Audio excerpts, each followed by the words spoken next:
আসসালামু আলাইকুম রহমতুল্লাহ। আপনারা দেখতে পাচ্ছেন এখানে 40 ঘোড়া জে2 কোম্পানি মোটর আমাদের কাছে এসেছে। এটা টেবিন করা কয়েল, এটার ছবিও রয়েছে আমার কাছে এই কয়েলের। যারা এই মোটর নিতে চান নিতে পারেন। 1470 আরপিএম, রোটারের মাপ হচ্ছে 10 ইঞ্চি বাই 26 ইঞ্চি আর কি।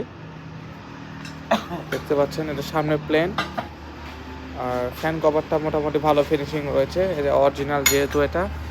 এবং এটা যে ফ্যানটা রয়েছে আর কি, ফ্যানটা অ্যালমুনিয়ামের এটা ফ্যান রয়েছে।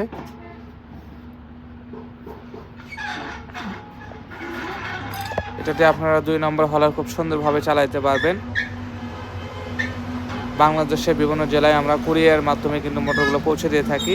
তো যাদের 40 ঘোড়া জে2 মোটর প্রয়োজন তারা নিতে পারেন এই মোটরটা। মোটামুটি লোড ভালো হবে ইনশাল্লাহ। তো দেখুন এটা এটা টেবিন করা কয়েল আর কি, 40 ঘোড়া টেবিন করা কয়েল।